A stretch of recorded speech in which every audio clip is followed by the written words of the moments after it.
Benito Juárez es el símbolo de la restauración de la República, del hecho de que México sea una república federal.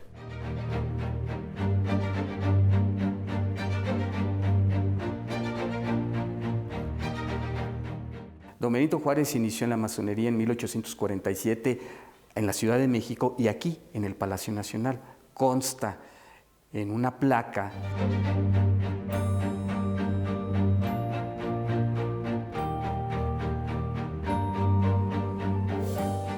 Benito Juárez es uno de los personajes más emblemáticos y trascendentes de la historia de México.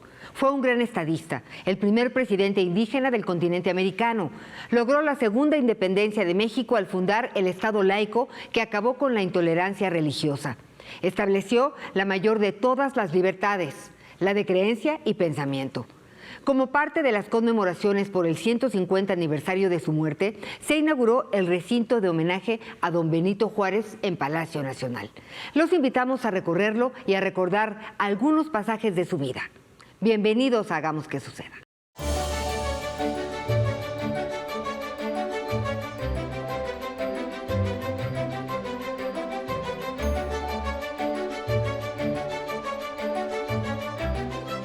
Este recinto de homenaje a don Benito Juárez es un museo de sitio. Se colocó la placa que seguramente podrán ver más adelante, 15 años después de que Juárez murió, para dejar testimonio pues, de que en esta habitación falleció el presidente Juárez. Pero desde el 98 a la fecha, o sea, 24 años, no se le había metido mano a este recinto. El recinto que estaba deslucido, triste, abandonado. Era un espacio olvidado. Y ya sabíamos, bueno, que este año se cumplían el 150 aniversario de la muerte de Juárez. Así es que pusimos manos a la obra, usamos la firma de Juárez, el águila republicana y los laureles, y en este caso estamos en la habitación con un tapiz verde. En la biblioteca se usó un tapiz color azul, pero con la misma identidad gráfica. En la sala, comedor, en la sala de estar de la familia, también se usó la misma identidad gráfica con otro tono de tapiz doradito, que también igual lo pueden ver. Y esa misma identidad gráfica se hizo para toda el área expositiva, usando nuevamente la firma de Juárez, el águila republicana y los laureles.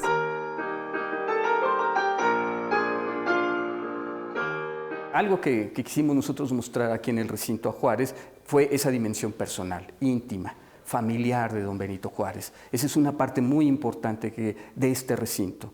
Ese Benito, ese otro rostro de Juárez. Y lo mostramos en sus relaciones afectivas con Margarita, su esposa, con quien sostuvo durante el exilio que vivió trágicamente Margarita en Nueva York durante la Guerra de Intervención. Sostuvieron una correspondencia que está publicada, ¿no? Se conocen estas cartas, y donde se ve ese trato amoroso que había, afectivo y de apoyo, de solidaridad que había entre ambos. Entonces, en esta parte de la exposición mostramos alguna de esas cartas que tuvieron Juárez y Margarita. Mi estimada Margarita, en 23 y 30 de agosto y en 13 de septiembre te escribí por la vía de Matamoros. En 15 del mismo septiembre dije a Romero que te enseñara la que le escribí. En 23 del repetido septiembre y en 3 de este mes por la vía de Mazatlán, y te pongo esta por la misma vía participándote que el día 12 del corriente llegué a esta capital sin novedad, pero siempre con el disgusto de no saber de ustedes. Benito Juárez. También tenemos la fotografía de casi todos de sus hijos, de 7 de sus hijos. Hay que recordar que don Benito Juárez tuvo 12 hijos, de los cuales 5 murieron siendo niños y sobrevivieron 7. Tenemos nosotros fotografía de todos ellos y muchas de esas fotografías solamente se conocen aquí, se pueden apreciar aquí, en este lugar, porque forman parte de la colección. Sí, también tenemos la ropa de cama. La cama que tenemos aquí en el recinto de homenaje no es exactamente en la cama donde él muere en una cama individual, pero esta cama, que sí había pertenecido a Margarita y a don Benito. A la muerte de Margarita en 1871, Juárez le va a obsequiar la cama a su hija mayor, Manuela, de tal manera que la familia, la parte de Manuela Juárez Santacilia, es la que va a donar esta cama. Y desde luego la ropa de cama, una colcha que tiene el monograma de Benito Juárez, BJ, se puede apreciar.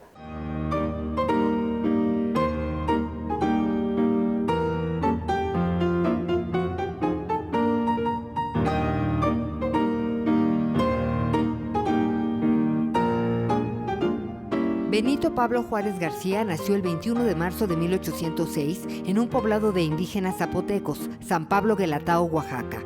Cuando tenía 3 años, mueren sus padres. Fue separado de sus hermanas para vivir con sus abuelos paternos, que también fallecieron. Quedó entonces bajo la tutela de su tío Bernardino. Hasta los 12 años fue pastor de ovejas. En sus ratos libres, su tío le enseñó a leer, escribir. Así aprendió español. En 1817 se mudó a la casa de la familia Maza, en la ciudad de Oaxaca, donde estudió leyes en el Instituto de Ciencias y Artes. Su carrera política despegó cuando fue diputado federal y poco tiempo después gobernador de su estado, entre 1847 y 1852. En el recinto de homenaje a don Benito Juárez podemos conocer más detalles de su vida.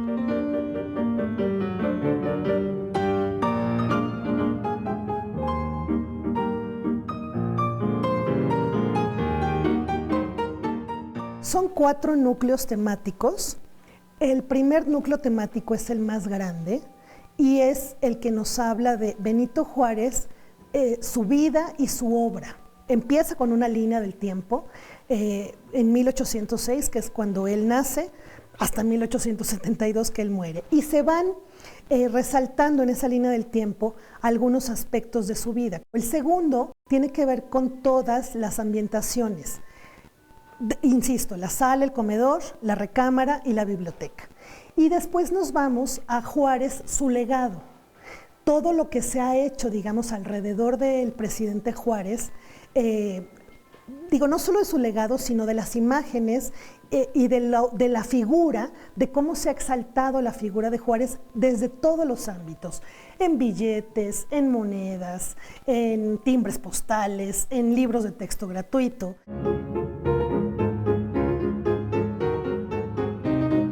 Para 1818, Benito Juárez ha migrado a la ciudad de Oaxaca con una idea que él tenía, algo que movía a don Benito Juárez, que era aprender el español. Al mismo tiempo que habla el español, empieza a aprender a hablar el latín.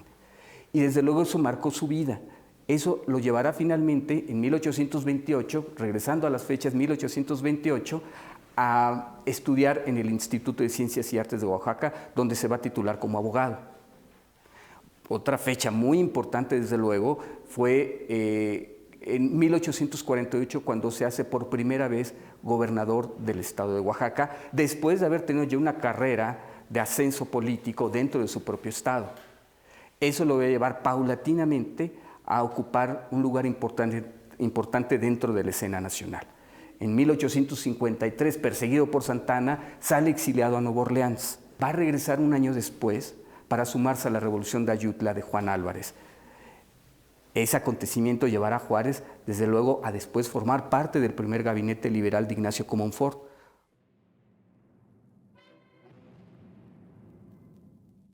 El México del siglo XIX se caracterizó, entre otras cosas, por las luchas entre liberales y conservadores. Desde 1833, en la primera administración de Santa Anna, su vicepresidente Valentín Gómez Farías promovió leyes que separaban a la Iglesia del Estado. Pero fue hasta la derrota definitiva de Santa Anna en 1855 que estas leyes se hicieron realidad. Tras el triunfo de la Revolución de Ayutla, durante el gobierno de Ignacio Comonfort, en 1857, se promulgó una nueva constitución. Es así que Juárez es nombrado presidente de la Suprema Corte de Justicia. Los conservadores reaccionaron contra esa constitución y desconocieron a Ignacio Comonfort, quien se vio obligado a renunciar, y estalla la Guerra de Reforma. En ese momento, Juárez se convirtió en presidente de la República por primera vez, cargo que ocupó los siguientes 14 años. Su espíritu liberal llega al clímax cuando promulga en Veracruz las llamadas leyes de reforma en 1859.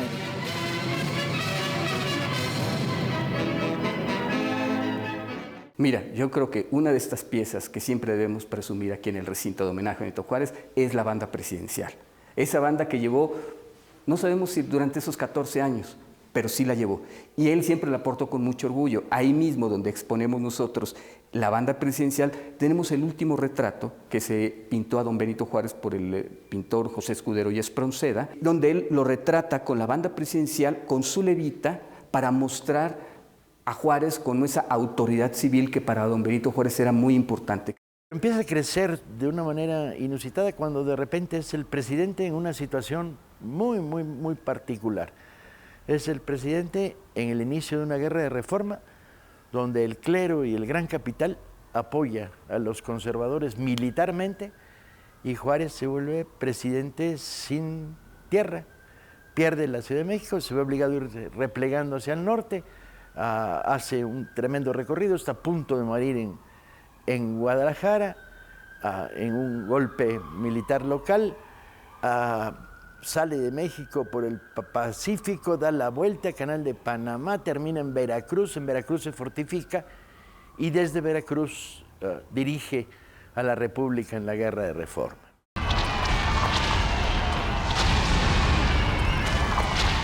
Los liberales triunfaron en la Guerra de Reforma. Sin embargo, su triunfo fue parcial.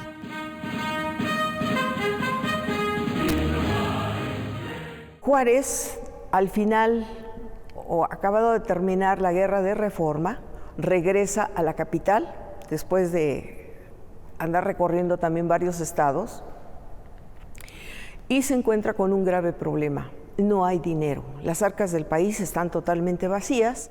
Con este motivo, Juárez y varios de sus colaboradores deciden aplazar el pago de los intereses de la deuda por 2 años y decreta que se suspende el pago de los intereses de la deuda. Tanto España como Inglaterra aceptan, el compromiso de México o del gobierno mexicano de finalmente los pagos se van a hacer en los tiempos de la negociación, pero Francia no acepta ningún tipo de negociación.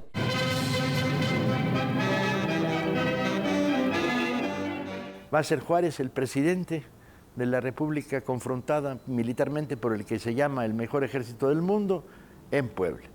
La victoria de Zaragoza en la primera batalla, la resistencia heroica un año después de González Ortega en Puebla.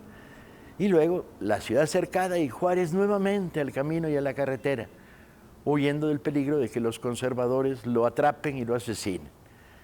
Se va replegando lentamente e inicia esa larga marcha que lo va a llevar en retirada hasta Paso del Norte.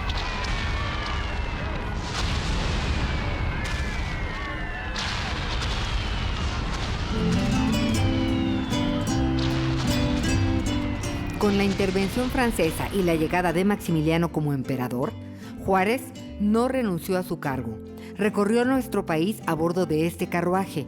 Gobernó desde distintas ciudades y estados en condiciones precarias, muy complicadas. Pronto se van los machos con sus cartuchos al cinto. El carruaje histórico que el Museo Nacional de Historia conserva hasta nuestros días es justo el que él utilizó en su recorrido después de que sale de la Ciudad de México y pues llega a San Luis Potosí, llega a Monterrey y finalmente va a llegar hasta Paso del Norte y después regresar. Es un carruaje, es de origen francés, está fabricado en la casa Henry Binder. Pues es un carruaje, yo digo que bastante resistente. Hay noticias de que Cuando él abandona la Ciudad de México, acompañado de sus principales ministros, desde luego que lo acompañan más carruajes, porque lleva con él los archivos de la nación. Esos archivos finalmente se van a resguardar en Coahuila, y años después, ya establecida la República, o sea, durante la restauración de la República, se van a ir a sacar de donde se guardaron.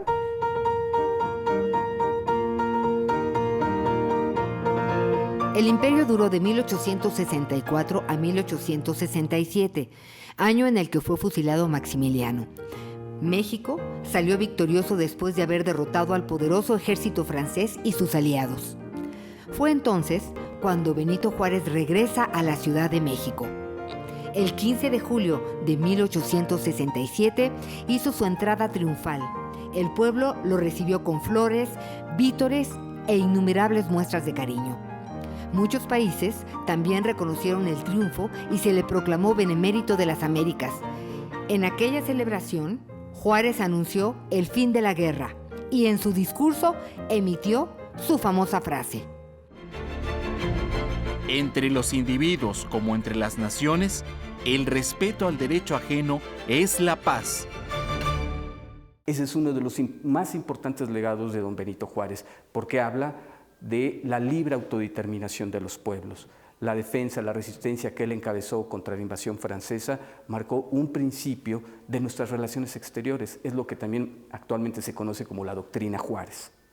Pero no solo eso, desde luego, él forma parte de una generación de liberales, una gran generación de hombres intelectuales, pensadores y políticos del siglo XIX que van a construir entre ellos, y con Juárez a la cabeza, las leyes de reforma.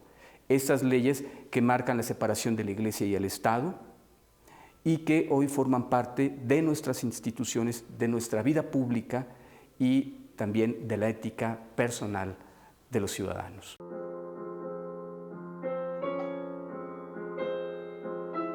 Juárez muere cuando todavía era presidente de la República, el 18 de julio de 1872.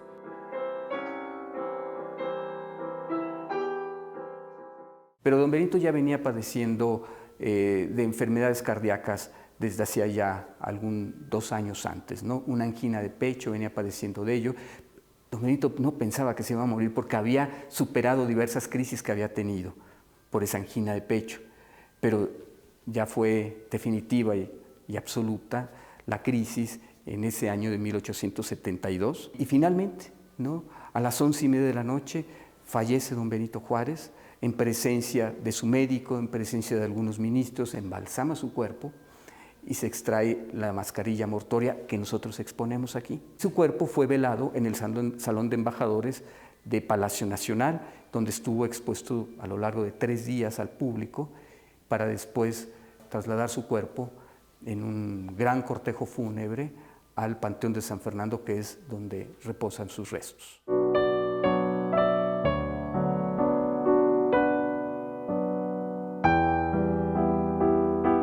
El Juárez que conocemos es un Juárez bastante rígido, de monumento en piedra, de monumento en bronce. Un Juárez tieso, no conoce el valor de la fotografía. En su época es rara las fotografías que se toman. Siempre vestido con ropa de frac y pequeñito, sombrero de copa, muy propio en el vestir desde la época de Oaxaca.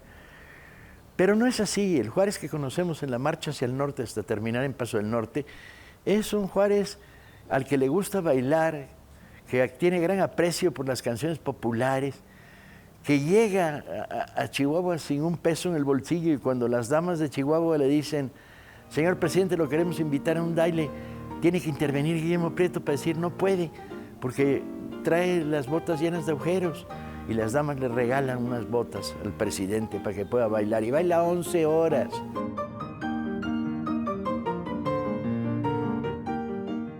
Don Benito Juárez jugó los naipes. ¿Qué otra cosa podían hacer en el exilio allá en Nueva Orleans sino jugar a las cartas? Aunque la época realmente no era ampliamente aceptada la costumbre del juego de las cartas, porque se le asociaba con el consumo de alcohol, se le asociaba con las apuestas, que eso sucedía, pero en el siglo XIX se empezó a reglamentar. Y lo cierto es que el juego de naipes se jugaba en las casas.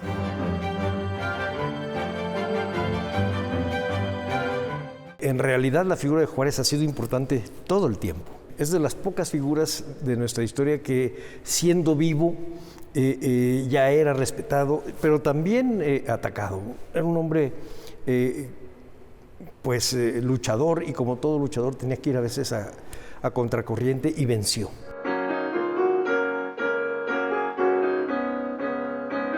La pregunta grande es, entonces, ¿Juárez qué era? Yo creo que la respuesta la dio correctamente en un libro Pedro Salmerón, cuando dijo: Juárez no era el mejor, sino era el mejor director de orquesta que tuvo la nación, porque pudo conjugar la generación más brillante de combatientes, intelectuales, periodistas, a soldados, a juristas, que es la generación de la Reforma. Hoy miramos hacia atrás y vemos a un Juárez dirigiendo un país en condiciones terribles. Y sin embargo, no solo sosteniendo, sino, como bien se suele decir, creando la verdadera independencia de México. Juárez fue la figura central de la segunda gran transformación de nuestro país. Incluso, la portada del primer libro de texto gratuito surge de un cuadro realizado por David Alfaro Siqueiros.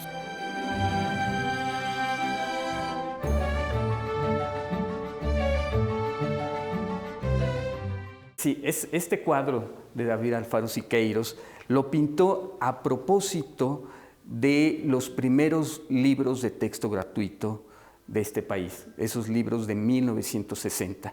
E invitaron a algunos, la Comisión del Libro de Texto Gratuito invitó a algunos de los pintores más importantes vivos en la época, uno de ellos fue David Alfaro Siqueiros, los invitaron para hacer una portada que se convertiría después en la portada del libro de texto.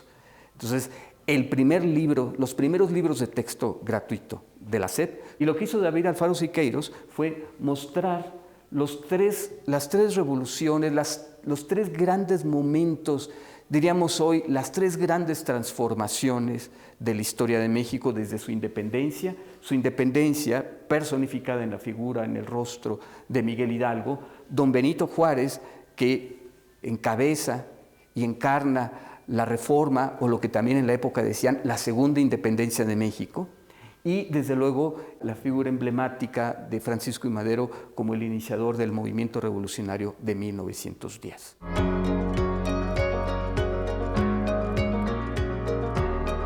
El recinto de homenaje a don Benito Juárez tiene más de 2 años de trabajo, realizado por la Conservaduría de Palacio Nacional.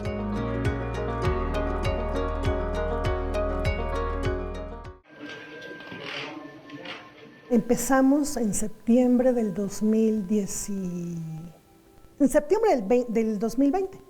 Empezó el trabajo de investigación. Tenemos, te digo, ya como parte del equipo a 2 historiadores magníficos, y uno de ellos es el que ha estado como a la cabeza del recinto de homenaje a don Benito Juárez. ¿Qué es lo más impresionante? Yo creo que el trabajo en equipo.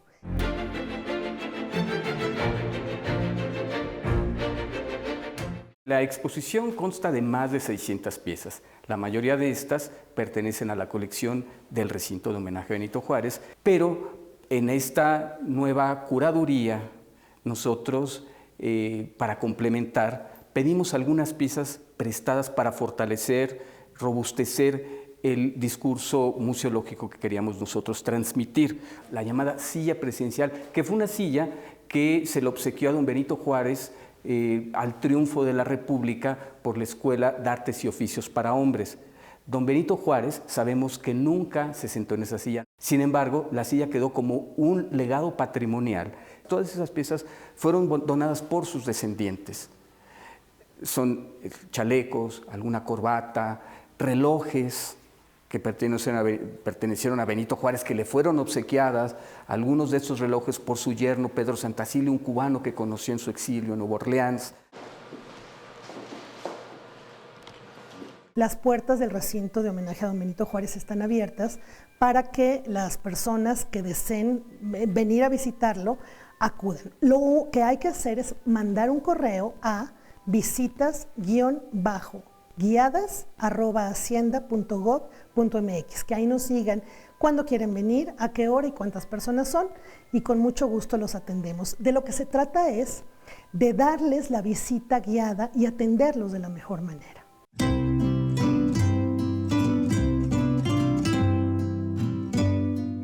En el recinto de homenaje a don Benito Juárez encontramos información en inglés y zapoteco. A 150 años de su muerte, recordamos a un hombre de voluntad inquebrantable que defendió la soberanía de nuestro país y contribuyó a la construcción del Estado laico del que hoy gozamos. Espero que hayan disfrutado estas pinceladas de la vida y obra de un mexicano universal, Benito Juárez. Vale la pena conocer la vida de este hombre que trascendió en su tiempo. Los partidos desde el portal de Rosales, que buena. Hagamos que suceda.